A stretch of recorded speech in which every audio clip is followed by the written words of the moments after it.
comentários de teólogos, né? Ajuda bastante, mas eu sempre vou aprofundar. Tá? A gente estudou nas últimas aulas quem é Deus, os atributos do seu ser, sua transcendência, sua imanência. Estudamos em quantas pessoas Deus existe, né? São três, nós temos a Trindade, estudamos amplamente a Trindade, Deus Trino, que é um único Deus, tá? Com três subsistências, três pessoas. É lógico que nós não vamos conseguir compreender Deus, dentro da nossa limitação.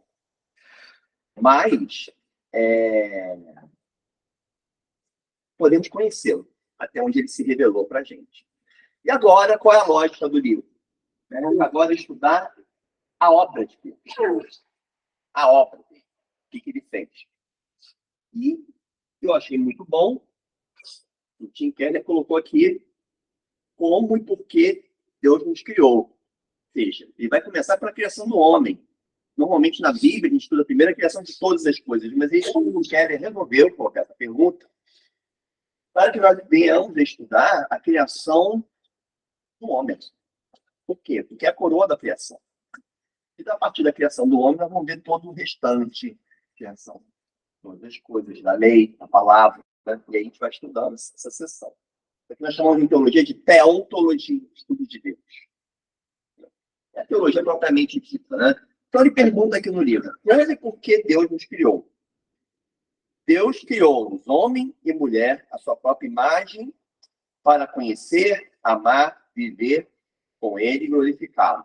É totalmente justo que, se fomos criados por Deus, vivamos para a sua glória. Então, eu parto aqui, gente, aí depois tem a passagem de Gênesis 1:27, nós vamos usar o Gênesis 1, 26 a 28, vai ser nosso texto base aqui, hoje, tá? Mas uma coisa que eu quero deixar bem clara, e outra coisa que eu queria falar, este livro aqui, para quem quer aprofundar, sempre traga uma indicação, tá? Quem quiser aprofundar no conhecimento da antropologia bíblica, Antônio Roquemba, Criados à Imagem de Deus. É um autor reformado, ele já faleceu em 88, mas ele tem um posicionamento teológico muito coerente, muito bíblico, cita várias referências teológicas. Primeira coisa que eu quero, nem vou colocar em discussão aqui, tá? Nem vou entrar em discussão aqui. Nós temos duas concepções em relação à criação do homem. A concepção naturalista coloca que o homem foi criado a partir do nada, ou seja, a partir de uma evolução. Isso o afasta completamente da imagem e semelhança de Deus. Ou seja, é uma concepção hoje, se a gente for levar em conta, é você vindo do nada, dando um salto no nada. Ou seja, isso destrói completamente a nossa fé, essa concepção. Tenta destruir. Não vamos nem discutir qual é o nosso pressuposto.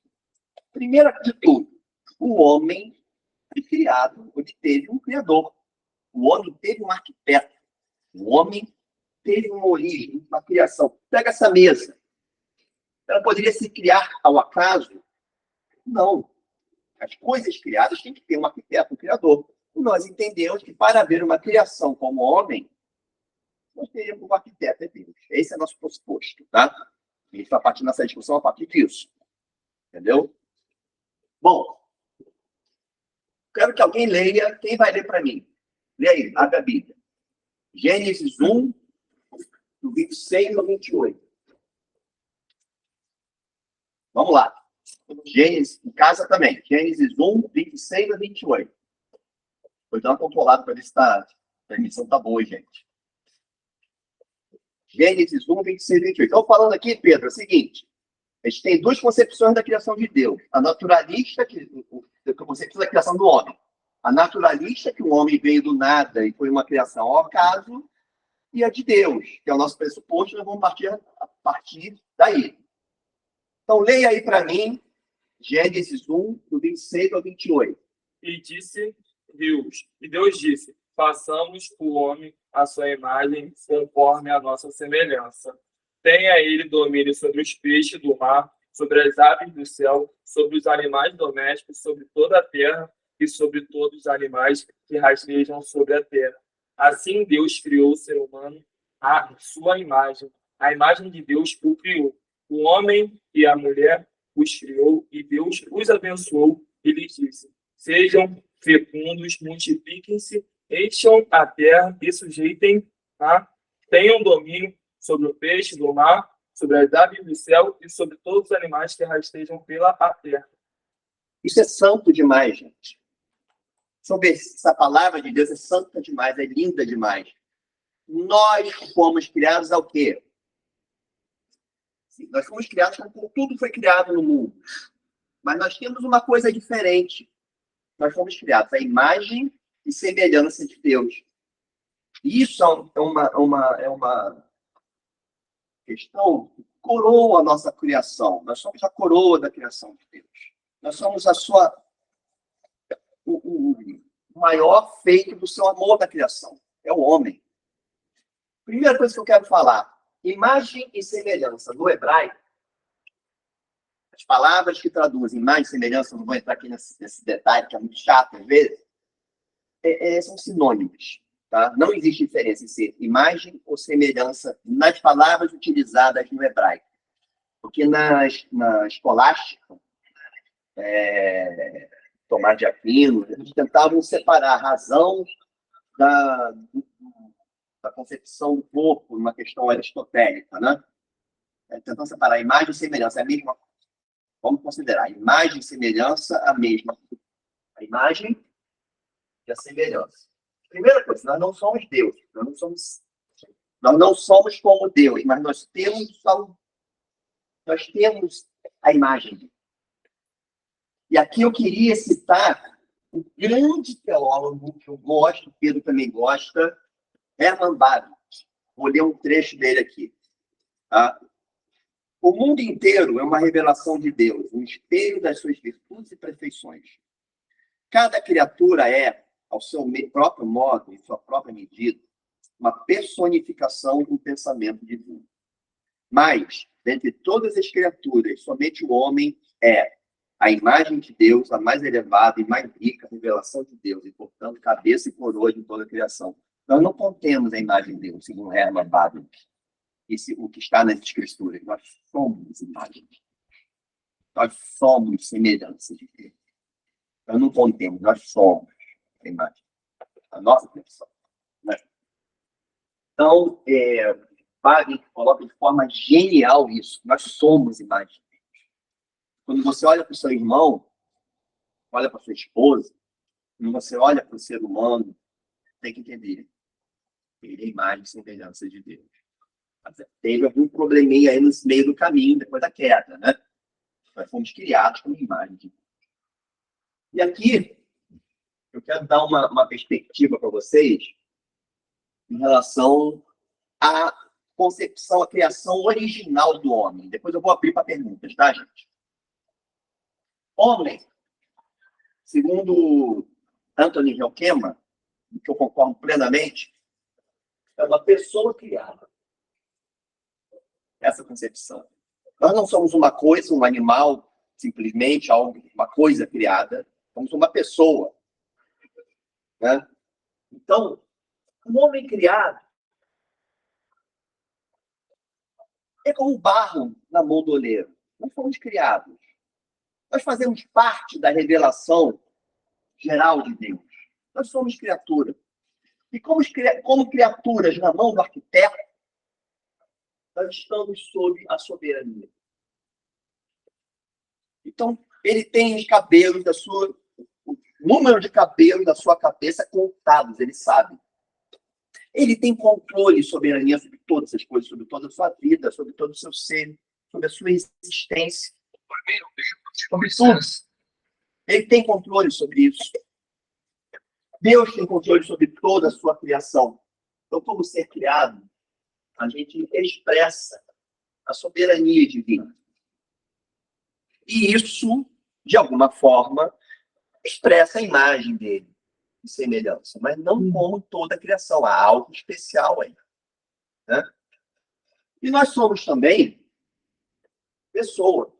E como pessoa, ser pessoal, como eu discuti na última aula, a subsistência, né?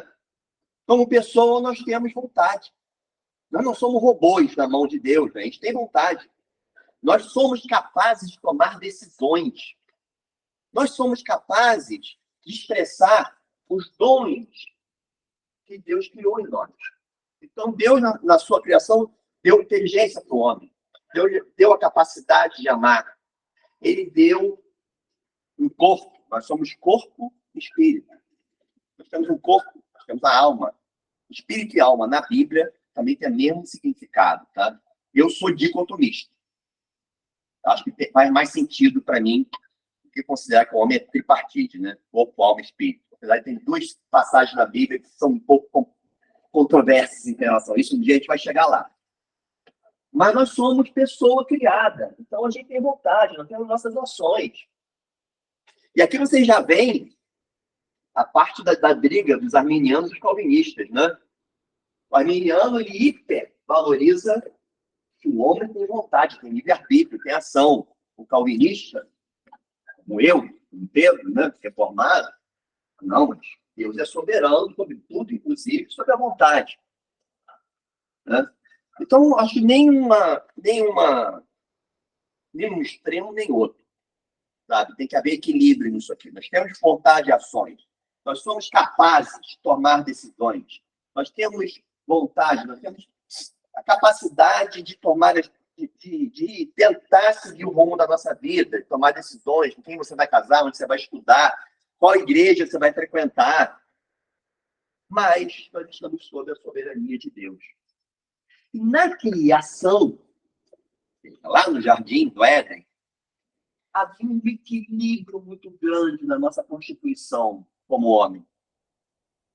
Porque a gente era criado de pessoa, mas as nossas vontades e ações deveriam estar de acordo com a vontade de Deus, a soberania de Deus, um equilíbrio, porque nós fomos criados para a glória dele. Então, as nossas ações antes da queda eram todas direcionadas para a glória de Deus, direcionadas para a glória dele. As nossas decisões eram de acordo com a vontade dele, não com a nossa própria vontade egoísta. Então, havia um equilíbrio muito grande aqui. Havia um equilíbrio muito grande. Era tudo muito lindo. Só que havia uma possibilidade. Eu tenho que falar. Havia uma possibilidade aqui do homem escolher não seguir a vontade de Deus. Havia esta possibilidade. Certo? E aí, dentro do que o nosso irmão aqui leu no Gênesis 1, do 26 ao 28, a gente vê 3 funções do homem muito bem definidas. Nós chamamos de mandatos. O que acontece? Deus nos delegou a responsabilidade de viver e criar, e participar da criação, né? Como a obra-prima da sua criação, uma coroa da criação. Então, você pode ver, o primeiro mandato que a gente tem é um mandato espiritual. Isso aqui é muito estudado em teologia reformada. Tá? Pegar livros de teólogos reformados, o Fábio, o Perkoff, que é um sistemática reformada muito conhecido. Temos um mandato espiritual. O que seria isso? O mandato espiritual era cumprido quando você tinha uma relação no homem com Deus. Por ele ser criado, o homem criado à imagem e semelhança de Deus, ele tinha uma relação íntima com Deus. O homem passeava com Deus no jardim. Estava o tempo inteiro com Deus. Né? O mandato, chamado mandato cultural, o que seria isso? O homem tinha domínio e cuidado sobre toda a criação. Ele dava nome aos animais, às coisas. Ele cuidava da criação. Deus deu a função ao homem como vice-regente da criação. Alguns teólogos falam vice-gerente da criação. E o mandato social. Não é bom que o homem viva só. Homem e mulher criou. O homem não viveria só na sua solidão. Por isso que não era bom. Porque o homem foi feito para se relacionar. Deus criou a mulher como a maior forma, a melhor forma de relacionamento do homem, independente de questões sexuais, tá, gente? A mulher complementa o homem, né? Então, o mandato social seria crescei-vos e multiplicai-vos por toda a terra. Vamos popular, vamos povoar essa terra aí. E os homens deveriam se relacionar socialmente uns com os outros de uma forma que obtivesse, demonstrasse a glória de Deus nesse relacionamento. Então, o relacionamento do homem com a sua mulher, que Deus lhe deu, e posteriormente com seus filhos, e com os povos, isso deveria se dar para glorificar a Deus. Então, em 3 versículos a gente vê que isso aí está implícito, né? Nós temos os mandatos espiritual e social, né? Mas aí, o que acontece, né? Tudo lindo. Mas, segundo Agostinho de Hipona, aqui ainda era possível pecar. O homem poderia desobedecer a Deus. O homem poderia não quebrar essa harmonia. Ou seja, o que é o pecado? O pecado é a falta de amor. É a quebra do amor de Deus, basicamente. É a desobediência. O homem tinha controle sobre todas as coisas, sobre toda a criação, porém, havia uma lei. Havia uma árvore que ele não podia comer. Havia uma lei. E o homem resolve desobedecer a esta lei. A partir do momento que o homem desobedece, quebra essa harmonia com Deus, ou seja, vou botar até em vermelho aqui, ó. O homem rompe com Deus. Há um rompimento aqui com Deus, né? Então, a partir desse rompimento com Deus, o que acontece? Aí, gente, aí é que o negócio complica um pouco na nossa Constituição. O pecado quebra essa harmonia, quebra, ele rompe a ligação, né, do homem, a harmonia do homem com Deus. Então, a primeira coisa que acontece é que a vontade de ação do homem passa a objetivar, a atender os seus desejos egoístas. Né? Faça o seguinte, agora você está por você mesmo, você tem conhecimento do bem e do mal, agora você objetiva o seu desejo. Então, as ações e a vontade do homem passam a não estar em harmonia com as ações e a vontade de Deus, a partir da queda. O que acontece depois da queda? Capítulo seguinte, quem me diz aí? Tem capítulo 3, a queda. Deus amaldiçoou a criação, amaldiçoou o homem, porém Deus ainda assim demonstra o seu amor. Ele faz roupas para os homens, o primeiro sacrifício, né? E permite que o homem ainda assim trabalhe e se multiplique. Mas no capítulo 4, o que acontece? Então a serpente disse à mulher. Não, o 4, capítulo 4. Foi expulso do jardim no 3. Mas no 4 já tem o primeiro homicídio. Ah, o Caim mata Abel. Caim mata Abel. Entendeu? Caim mata Abel. O homem já tenta contra a maior criação de Deus, que é o próprio homem. Então Caim mata Abel. As ações do homem começam a ficar ações maléficas para atender o seu próprio desejo egoísta. Desculpa, eu estou sendo severo aqui, mas é. Aqui é o grande drama da criação. Vocês veem hoje as guerras, conflito da Palestina, guerra da Ucrânia, Auschwitz. Porque agora o homem, suas vontades são para o dinheiro, é para o seu prazer. Os dons que Deus deu na criação para o homem passam a ser utilizados para o seu próprio interesse egoísta. Há uma ruptura com Deus, uma quebra. E Deus, na sua justiça, no seu amor, mas na sua justiça, ele não pode compactuar com isso, senão ele estaria pecando contra ele mesmo. Estaria pecando contra Deus, ele estaria indo contra ele mesmo. Então, Deus não compactua com isso. Né? E, ao mesmo tempo, aqui que é a grande discussão teológica, tá, gente? O homem, como ser criado, depois da queda, o que vocês acham? Ainda existe a imagem de Deus no homem, ele perdeu completamente. O que vocês acham aqui? Ainda existe a imagem de Deus no homem após a queda? Não pense em redenção ainda, tá? O homem caiu. Ou perdeu completamente? É tal negócio, assim.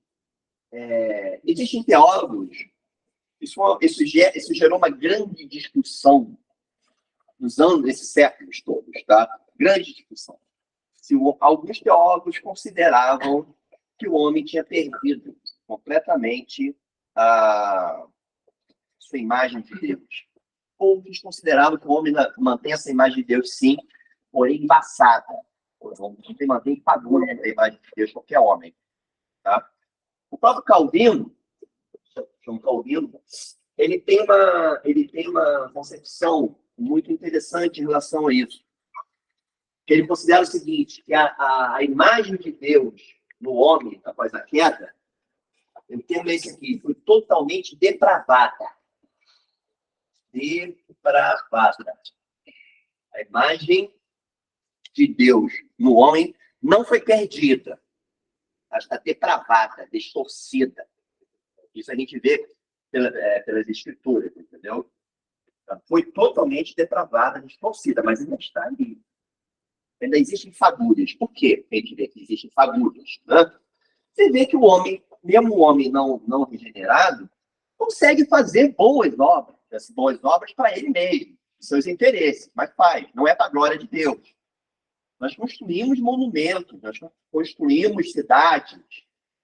Tá? Nós somos capazes de, mesmo por amor aos nossos interesses egoístas, a fazer algum bem. A gente vê, nós temos capacidade de criar tecnologias, mas não é para glorificar a Deus, é para os nossos próprios interesses. Né? Então, a imagem de Deus, depois da queda, no homem, segundo João Calvino, é totalmente depravada. Depravada. Ele dá a entender nas Institutas, no seu comentário do Salmo 8, que não há perda completa da imagem de Deus. Existem fagulhas distorcidas, depravadas da imagem de Deus, mas existe. Quando você olha para qualquer homem hoje, você tem que entender o seguinte, ali existe imagem de Deus. Distorcida, depravada e embaçada, mas existe alguma fagulha. Inclusive, Calvino descreve que o homem, no seu íntimo, ele tem um senso da eternidade, ele tem a capacidade do culto, mas muito lá no fundo, que é o chamado sensus divinitatis, que está dentro de qualquer ser humano. Só que isso está também depravado, distorcido. Mas isso em apologética é muito importante na defesa da fé, quando você vai pregar o evangelho, porque você tem que entender que o Espírito Santo, ele atua regenerando o coração do homem, e esse senso de Deus, né, esse senso de necessidade de cultuar a Deus, ele é restaurado pelo Espírito Santo. Isso é lindo demais. Né? Aí o que aconteceu na queda? Mandato espiritual. Quebrou. O homem não tem mais ligação com Deus. Ele não quer mais ter ligação com Deus. Ele tem uma relação de quê? De inimizade com Deus. De oposição a Deus. É um mandato espiritual. O homem não tem mais relação de amizade e amor com Deus. É um corte completo. Deus não existe para ele, na vida dele, no dia a dia. No mandato cultural, o que o homem faz com a natureza, com a criação? Né? Nós destruímos a criação, nós destruímos os rios, nós desmatamos as matas, não temos preocupação com preservação ambiental, poluímos os ares, nós destruímos a criação de Deus, não temos o menor cuidado Estou falando nós, colocando como fosse um homem pós-queda, tá, gente? Depois isso vai mudar um pouco. A gente não tem cuidado mais com a criação, a gente usa a criação, manipula a criação para os nossos próprios interesses, para ganhar dinheiro, para ganhar poder. É para isso que o homem, depois da queda, faz, né? Aí você vê, aqui, e Calvino, isso está muito vinculado aqui, que você também no social, o homem passa a matar, fazer guerra. Começa a ver divórcio, começa a ver separação, feminicídio, começa a ver guerra entre os seres humanos. Os seres humanos não têm mais a harmonia da sua vontade de ação um com o outro. O ser humano não vê mais o próximo é a imagem de Deus. Aí nós temos conflito no Oriente Médio, a gente tem conflito na Ucrânia, temos Auschwitz, Segunda Guerra Mundial. E aí você começa a ver, em relação a tudo aqui, começa a ver pobreza, crise social, degradação social, miséria. E é por isso que Calvino, nas suas colocações, isso é altamente reformado, tá, gente? Ele tinha uma questão de ação de justiça social muito grande na teologia reformada. Parece que não para as igrejas, né, reformadas. Mas Calvino prezava pela justiça social, por ajudar o pobre, ajudar o próximo, porque ele via Deus no próximo. Ele queria restaurar isso aqui. Então, essa bagunça toda que foi criada, né? Se criou toda essa bagunça, né? E aí, depois da queda, e a criação tem que ser avaliada. A criação do homem, eu avalio em relação à criação, queda, redenção e consumação. Tá? Um professor chamado Felipe Fontes que me ensinou a ter essa visão, que eu tive aula de mestrado. É muito, aliás, você encontrar dele na internet, no YouTube, o Felipe Fontes, ele fala sobre criação. É muito rico, muito rico. Mas o que acontece? O que acontece? O homem estava perdido nos seus pecados e delitos, morto. Porque Deus é o autor da vida. Se você rompe com Deus, o que vai acontecer? Morte. Inclusive hoje. Quem não tem regeneração, quem não tem relação com Deus, morre. Está morto. Eternamente. O que acontece? Na plenitude dos tempos, Deus, por amor a seres humanos, ele resolve consertar isso aqui. O que ele faz? E isso, assim, isso já é prometido desde o Antigo Testamento. Ele envia Jesus, que é o próprio Deus na forma de homem. Para quê? Para fazer a restauração da ligação do homem com Deus. Não poderia ser apenas Deus. Teria que ser um homem. Se por um homem veio o pecado, por um homem teria que vir a justiça. Mas um homem comum não conseguiria também fazer isso. Então o próprio Deus encarnou. Ele não teria condições por ele mesmo, dentro dessa toda essa condição depravada após a queda, não teria condições por ele mesmo de fazer isso aqui.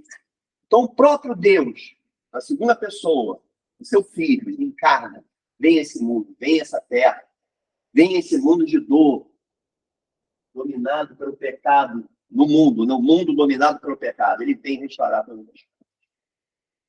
E aí você vê que ele, aí, o que a Bíblia diz, em Colossenses 1,15, Jesus é a imagem do Deus invisível. Tudo, o homem que deveria, homem criado, né? Na verdade, homem criado, mas como Deus, ele foi eternamente gerado, como pessoa.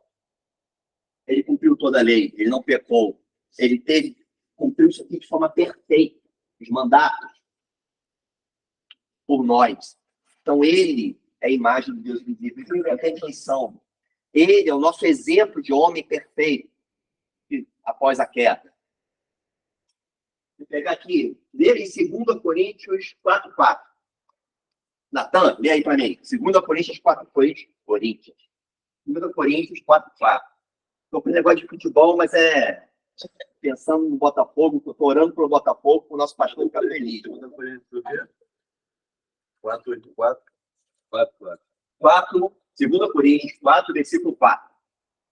Vamos lá. Nos quais o Deus deste mundo cegou as mentes daqueles que não creem, para que a luz do glorioso Evangelho de Cristo e a imagem de Deus não abrilhe para eles. O homem caído no pecado, ele está cego, ele não enxerga, ele vê tudo distorcido. Nós regenerados, a gente tem a visão retomada. Vê que o pastor Antônio está pregando sobre a passagem do homem cego de nascença que foi curado. E vai falar muito disso aí, tá? Ainda vai chegar nesse ponto. Mas aí coloca que Jesus é a imagem. Ele é a imagem, ele é a imagem de Deus. É a imagem de Deus que nós temos que perseguir. Nós perseguimos isso. Então, chegou um momento, Jesus vem, ele morre pelos nossos pecados, né? Ele faz justiça, nós recebemos a justiça dele. O Espírito Santo atua no nosso coração, regenerando o nosso coração e nos propiciando ter vontade e ação para com Deus, de arrependimento, né? E aí, a partir de agora, o homem criado, né? E o homem pessoa, volta a ter as suas vontades e ações de acordo com a vontade de Deus. Jesus faz isso na nossa vida. Ah, Manuel, mas é assim, ó. Agora eu vou fazer, na minha vida inteira eu não vou mais pecar, eu vou agora, tudo que eu fizer vai ser de acordo com a vontade de Deus. Não é assim. A gente tem aqui um processo de santificação, porque nós estamos ainda no mundo de pecado, nós estamos sob efeito do pecado, nosso ser, o pecado original. Nós temos aí um processo de santificação, aonde? Paulatinamente, gradativamente, a gente vai melhorando e nos tornando, nós vamos nos tornando cada vez mais semelhantes a Jesus Cristo. A gente vai tendo um processo de aperfeiçoamento, cada vez mais e mais e mais e mais, até ser dia perfeito. Tem aquele provérbio, né? Então, é um processo de santificação, onde nós vamos tendo as nossas ações de vontade de acordo com a soberania de Deus. Agora, eu quero deixar uma coisa bem clara, tá? Apesar do homem ter rompido com Deus e suas vontades e ações estarem de acordo com os seus desejos egoístas, Deus continua sendo Deus. E ele é soberano sobre todas as coisas, inclusive sobre as ações dos ímpios, que vão cumprir a vontade dele sempre. E não dá para a gente entender isso, tá, gente? Não me peçam para explicar como é que a gente vai entender, porque não dá para entender. Tem coisa que eu não tenho entendimento. Agora, é a vontade preceptiva de Deus e a vontade soberana dele. A vontade soberana se cumpre. Pode o homem fazer o que quiser, se cumpre sempre. Né? Agora, chega com Jesus bem, né? Isso aqui vai ser refeito. E a gente hoje, na nossa vida, quando nós fazemos alguma coisa de acordo com a vontade de Deus e glorificamos a Deus, não dá uma alegria no nosso coração? Quando a gente trabalha, por exemplo, nosso trabalho hoje, vamos rever aqui uns mandatos hoje, nós regenerados, né? A gente trabalha hoje, nosso mandato espiritual. A gente tem com Jesus, com a regeneração, nós voltamos a ter a ligação com Deus, de amor. Nós voltamos a viver para a glória dele. Então, nós voltamos a ter uma comunhão, buscar a comunhão com Deus todos os dias na nossa vida. Que é a coisa que mais é uma delícia para a gente. Estar à mesa com Jesus, estar à mesa com Deus. É o nosso maior prazer, a nossa maior vontade. Né? Passamos a ter essa vontade, esse prazer. E a partir daí, isso Calvino também, ele fala muito nos institutos, né? Passamos a fazer nosso trabalho, a nossa relação de trabalho, de cuidado com o meio ambiente, para a glória dele. Então, quando você vai, eu médico, vou ver um paciente, eu estou tentando ver esse paciente para a glória dele. Não é o meu desejo egoísta. Eu vou ajudar um irmão semelhante a mim, a glória dele. Qualquer um aqui no seu trabalho, você vai dar aula, tem os seus alunos lá, você vai ensinar aqueles alunos, você vai trabalhar com alunos para glorificar Deus, não mais que seus próprios interesses.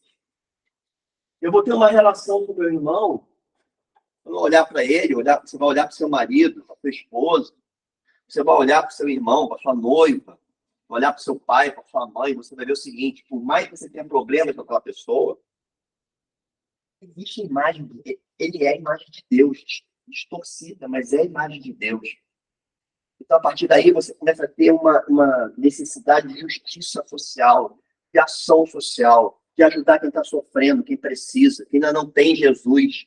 Você tem necessidade de evangelizar. Você tem necessidade de ajudar quem está com fome, quem está injustiçado no mundo. Você começa a ter prazer nisso. Porque você olha para o seu próximo e você tem que ver o seguinte, é a imagem de Deus. É você ver homens jogando bomba em cima de criança palestina hoje, você fica horrorizado com aquilo, porque é homem criado à imagem de Deus, matando, dizimando crianças criadas à imagem de Deus, inocentes ainda. Da mesma forma que o Hamas vem e faz aquilo tudo, né? Atentado terrorista, homens criados à imagem de Deus, matando gente criada à imagem de Deus. Então você não pode tomar lado desse negócio. Olha bem como é que a gente contextualiza isso. Porque está tudo errado. Nós temos que viver em amor um com o outro. Esse mundo caído aqui, nós temos a função e a obrigação como crentes de ajudar o próximo. Ah, você não precisa ir para uma favela. Né? Você não precisa ir para uma comunidade. Você não precisa ir para a guerra. Faça isso no seu trabalho, na sua casa, para começar. Se você tiver problema com sua esposa, com seu marido, olhe que ela é a imagem de Deus, ela precisa de Deus. Você não é feito do pecado, então olhe com mais misericórdia. Tenha misericórdia e paciência, tenha perdão. Então aí, com isso, com essa noção, a gente começa a perceber o seguinte, começa a faz muito sentido o que Jesus pregou para a gente no Evangelho. Se derem uma face, dá a outra. Se roubarem sua túnica, anda mais 1 quilômetro. Ama seu próximo, ama seu inimigo. Porque é a imagem de Deus. É difícil, né, gente? É difícil, né? Muito mais o seu irmão da igreja. A função da igreja, nisso aqui, gente, nesse processo de santificação, é fundamental. Porque a igreja existe para um apoiar o outro, um caminhar com o outro, um ajuda o outro. São pessoas regeneradas, que foram regeneradas pelo Espírito Santo, salvas por Jesus Cristo, daquela condição horrível com as terras. E que vão se ajudar, vão caminhar junto, vão seguir junto. Então, há uma restauração dos mandatos, né? Culturais, mas de forma ainda não perfeita, tá, gente? Você pode errar. É normal que você, ainda, em momento da sua vida, você esqueça um tempo de Deus, pense no seu desejo, é normal. Porque você ainda está sob efeito aqui do pecado. Mas saiba que agora você tem um Espírito Santo para te ajudar. O penhor do Espírito. Pedro colocou tão bem na última aula, né? Tem um penhor do Espírito para te ajudar. Pode, tem que se perguntar, pode perguntar. Assim, tem muita preocupação das coisas indígenas. Eu sei que não foi essa a mensagem. Vocês vão tomar partido, a gente não pode tomar. Eu lembro que uma escola que eu trabalhei, isso sim, 20 anos atrás, e eu comecei a pensar até hoje, né? Eu conheci uma pessoa, e eu achava assim, incrível como ela se posicionar, eles vendiam as assembleias, ela se expondo e tal. E assim, eu nunca passei pela cabeça, eu não era cristã evangélica. Nunca passou pela cabeça que não era isso, era assim, moça. Ela fosse evangélica, sim, nas reuniões, eu me passei por Deus coragem dessa mulher vir me abaixar, assim, porque a gente estava com o secretário de Ela, né? tudo, e ela me estava tal. E aí, um belo dia, eu vi que ela falou que era evangélica. Eu dava aula para ali, eu dirigia, eu levava ali, bem devagar, absorver toda a classe do grupo. E aí, essa preocupação que eu tenho, né? Assim, essa preocupação que eu tenho, assim, que, de repente, eu me considero nova na fé, 12 anos. Mas que analisando, sabe, pensar e pelo religião evangélica passa muito disso, né? De você não se posicionar no sentido de defender, falar a justiça social, sabe? E claro, mas com essa doçura, mas que às vezes assim, você só vai conseguir algo se você for para a rua, principalmente assim, estou falando de professor, for para a rua, se você está de frente à cultura, se você. E aí, assim, não, eu tenho que. Não, Deus coloca os homens para governar. Deus não sei o quê. Não, Deus, se aquele que está lá foi Deus que colocou. E a gente sabe que não é assim. Né? Assim, pelo menos eu entendi. Eu penso o seguinte, né?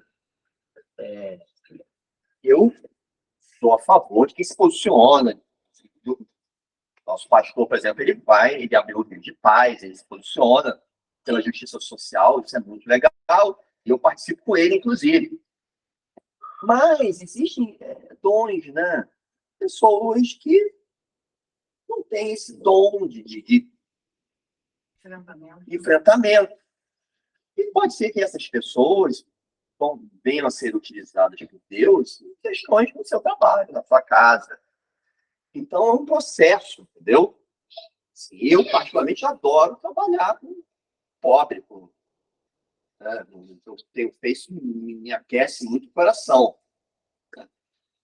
É importante tomar cuidado com os nossos posicionamentos, porque é o seguinte, nosso posicionamento tem que ser para a glória de Deus, não para o nosso próprio prazer, entendeu? Mas Deus dá o dom, a função para cada um. Está na Bíblia, um fez mestre, outro fez pastor, outro fez evangelista. Então, eu entendo que a sua colocação está corretíssima. E é bonito quando um crente se posiciona para glorificar a Deus, né? Perante as injustiças desse mundo, né? É isso? Sim. Manuel, respondendo o que ela está falando, tem uma passagem evangélica que mexe muito comigo nesse questionamento, tá? Quando as parteiras hebreias foram convocadas, tinha que receber a ordem do faraó para matar as crianças. Elas mentiram para o faraó. Elas obedeceram ao faraó. Mas por quê? Para a glória de Deus. Está vendo?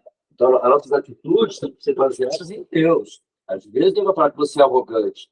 Eu estou glorificando a Deus. É muito difícil você fazer isso. A gente tem que ter esse cuidado, né, Diabo? Aqui ele fala, Deus esteve em compreensão delas, porque elas temeram a Deus, não ao faraó. Porque elas deveriam seguir a ordem do faraó. A igreja tem... Hoje nós não vemos isso, infelizmente, na maioria das igrejas, né? A igreja só quer saber de crescer, número de membros e prédios. Gente, igreja, ela tem que transformar o mundo. Tem que trabalhar para transformar o mundo para a glória de Deus. Nós temos que pregar o evangelho para o próximo, nós temos que ajudar o pobre, fazer boas ações para glorificar ele. Nós não vemos isso hoje. Vou falar de forma bem clara, tá? Não vemos isso hoje.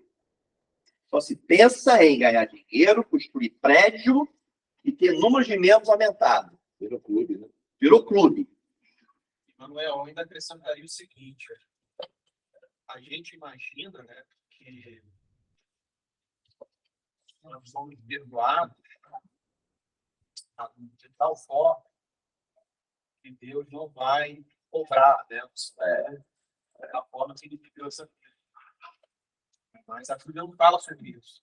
A Bíblia apresenta claramente o apóstolo Paulo, o próprio Senhor Jesus, de que o julgamento ele começa pela casa de Deus. É claro que o julgamento da parte de Deus, do seu povo, não vai envolver condenação, mas ainda assim será um julgamento. E como cristão, nós temos que nos perguntar que tipo de coisa que Deus pode perguntar, como ele regenerou esse povo, segundo a sua soberana vontade, foi colocado no local de desigualdade, ela é profunda, ela é mortal, ela é extrema. E Deus não vai cobrar um ateu cristão que mora na Suíça, no Canadá, a mesma coisa que ele vai cobrar de um cristão carioca. O cristão suíço, canadense, ele não convive com a desigualdade com o carioca. Então, Deus pode, também, cobrar para o seu povo. O que você fez na luz da comunidade do Estado, que está aqui atrás de nós? O que você fez à luz da comunidade da Frota, que é o bairro que você vive? O que você fez, morador de São Conrado, à luz da realidade da Rocinha? O que você fez, morador da Barra, das regiões ali ao redor da cidade de Deus? À luz da realidade da cidade. Inúmeros cristãos vivem no complexo do Alemão, no complexo da Amarela, no complexo do Lins. Então, assim, a gente não pode se eximir de um compromisso que está estabelecido a misericórdia que o cristão deve ter por aquele que sofre. E sempre vai ter misericórdia com base no sofrimento da pessoa. E onde você encontra mais sofrimento? Dentro da favela. Ah, mas ninguém sofre na classe média. Claro que sim. E como? Solidão, as pessoas que moram em regiões como Copacabana e Caraí. Um número de pessoas idosas sozinhas, abandonadas por seus filhos, seus parentes, e sem ninguém, por isso pai. Contudo, há um nível de sofrimento em um lugar tão desvantajoso como a favela, que excede a compreensão, que você só vai passar a sentir essa compaixão se você for lá e ter. E Cristo, ele fazia isso. Ele andava por todas as regiões que ele mais caminhava, as regiões mais pobres, as regiões onde você tinha elite, a classe sacerdotal, regiões de classe média alta, por assim dizer, eram regiões onde ele encontrava muita resistência, ele ficava pouco ali. Ele encontrava muito mais espaço, portas abertas às regiões mais miseráveis da Palestina do céu. Mais miseráveis, mais rejeitados, mais ignorados. Era ali onde o evangelho era plantado como uma semente modificada. As regiões de classe média alta, pouco se duvidava. Só foi começar a ter cristão em excesso, pessoas se convertendo em classe média alta, do segundo e terceiro século antes. Do início era Primeiro tudo e segundo século, a maior parte dos cristãos eram pobres, escravos, muitos ladrões, bandidos. As epístolas, elas foram escritas para pessoas pobres, para escravos, para ex-bandidos, né? Então, é importante a gente lembrar, nós moramos num lugar que requer de nós não a alienação à realidade, mas o contato com ela. E através desse contato, isso vai servir até para um testemunho pessoal nosso, se a gente receber um novo coração ou não. Porque aquele, segundo inúmeras parábolas do Novo Testamento, aquele que tem contato com a realidade extrema da violência e da pobreza e não se compadece, o Novo Testamento vai dizer que não se converteu.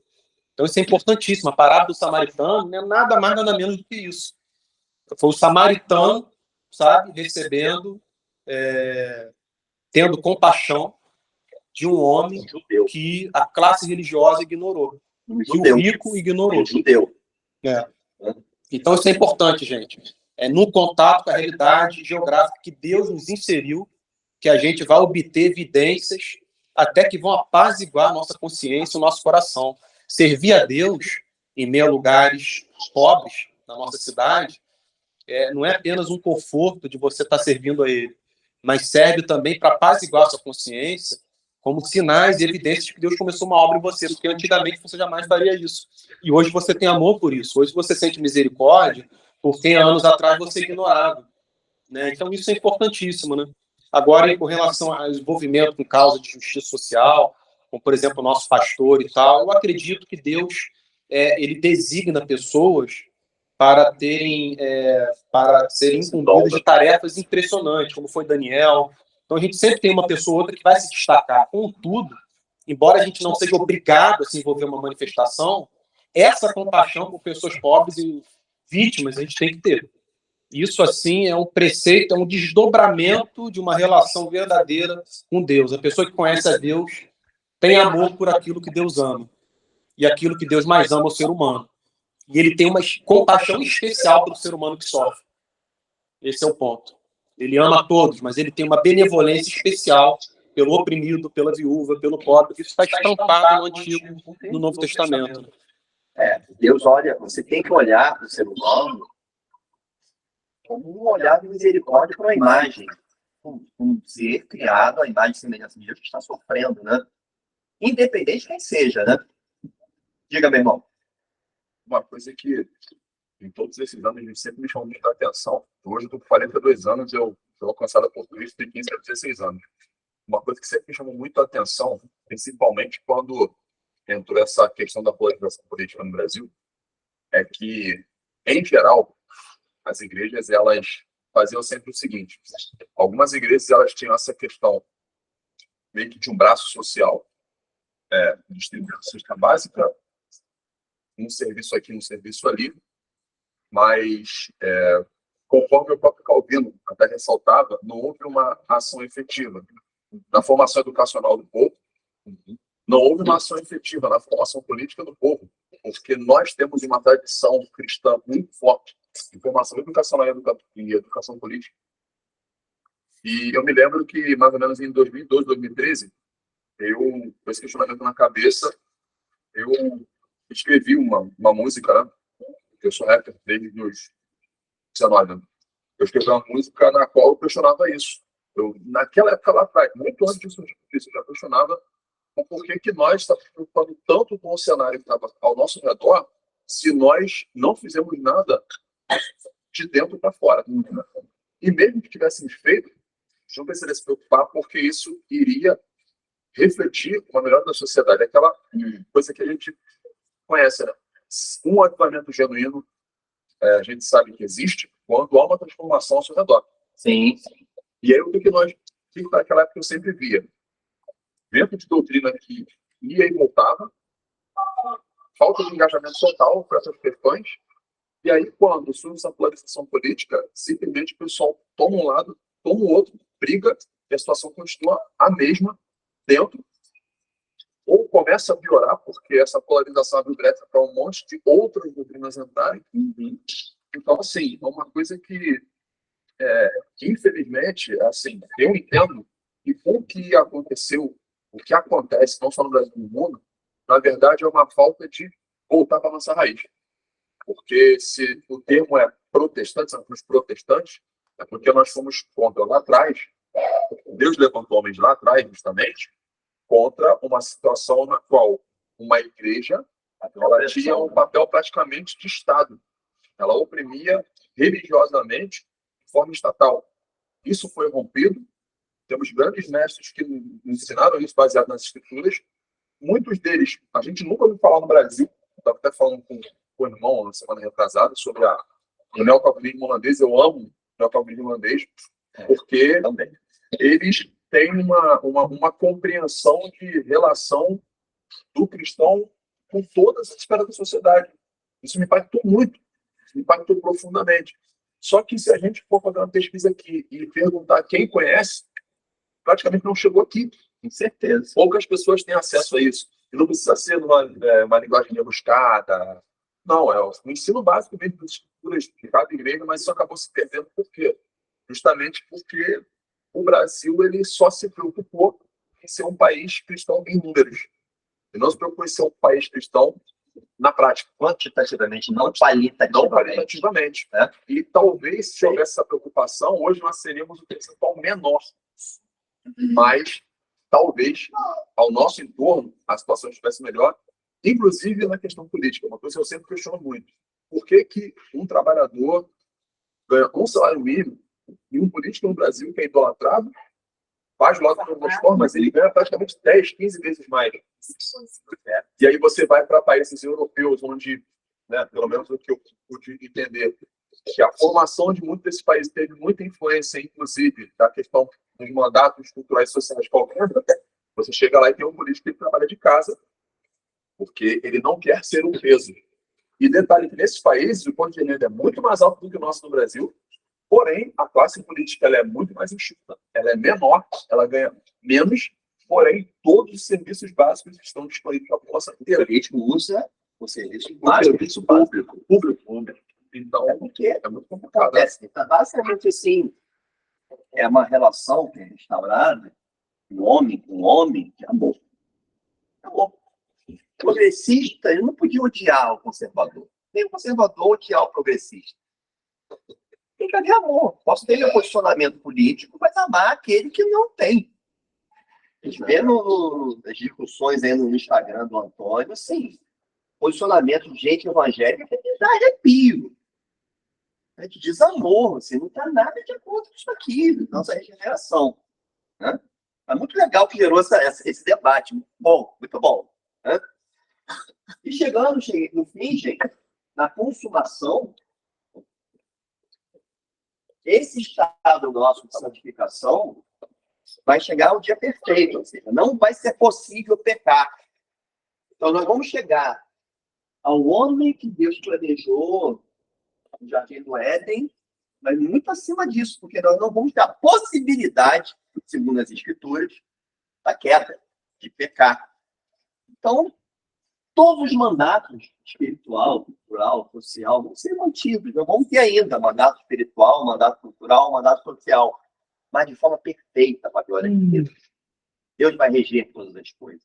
Não vai haver doença, não vai haver morte, não vai haver guerra, não vai haver violência. É o que a Escritura nos garante. Né? E também, por outro lado, aquele não regenerado, na consumação, acontece, ele vai ser condenado à perdição eterna.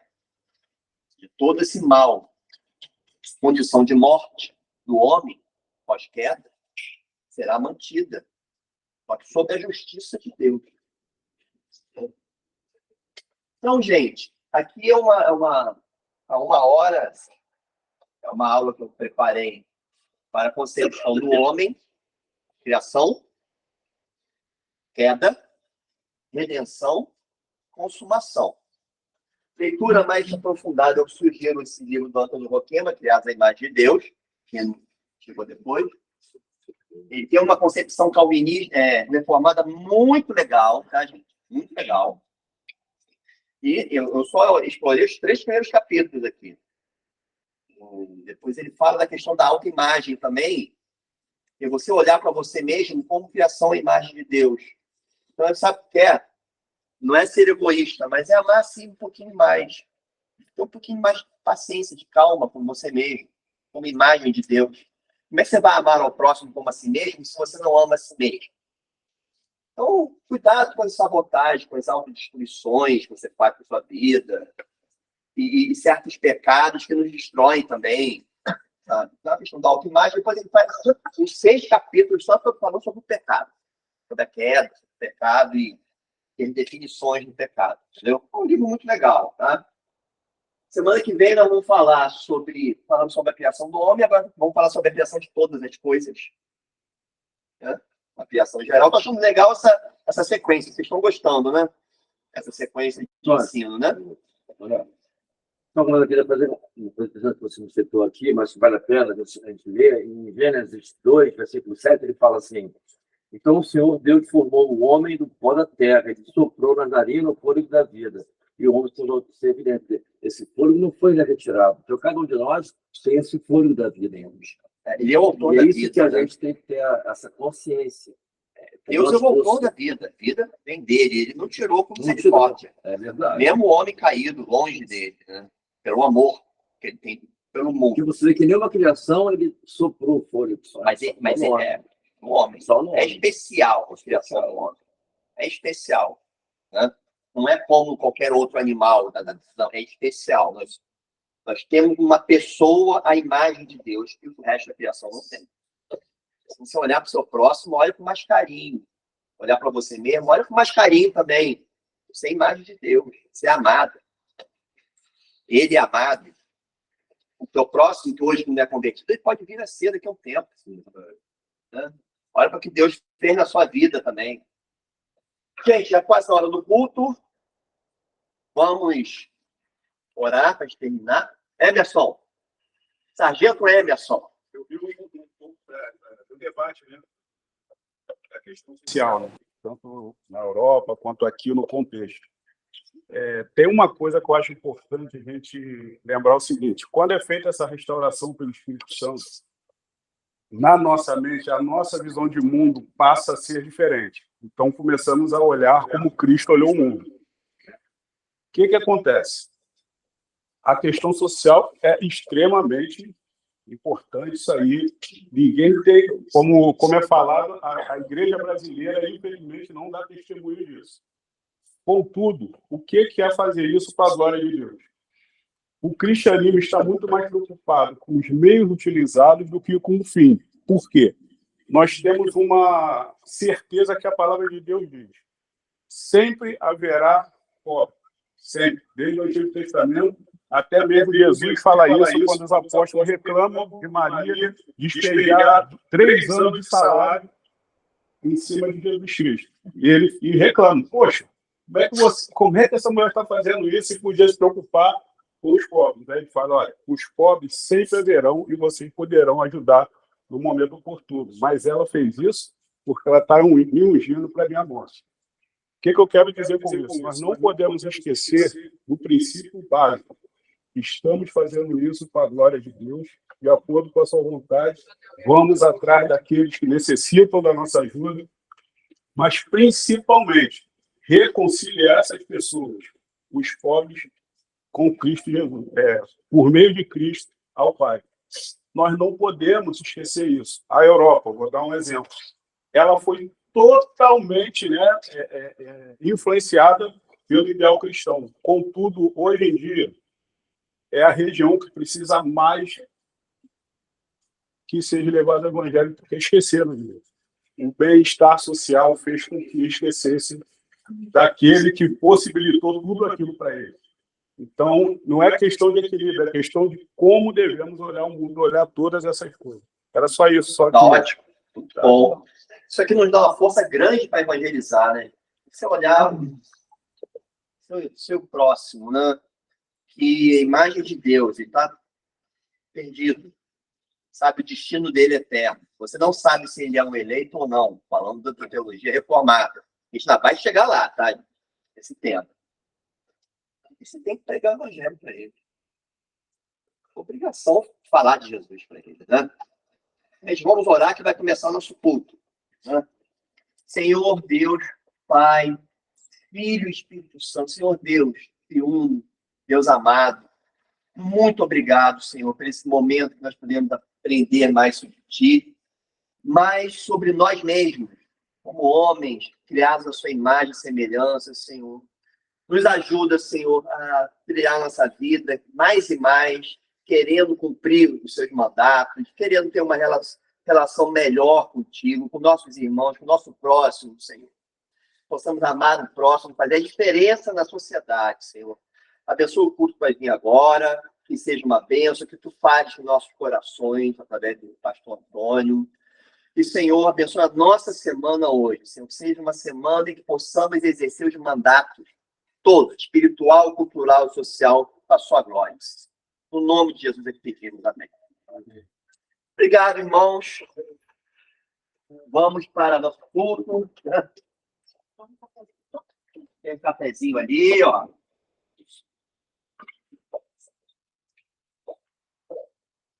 Natan.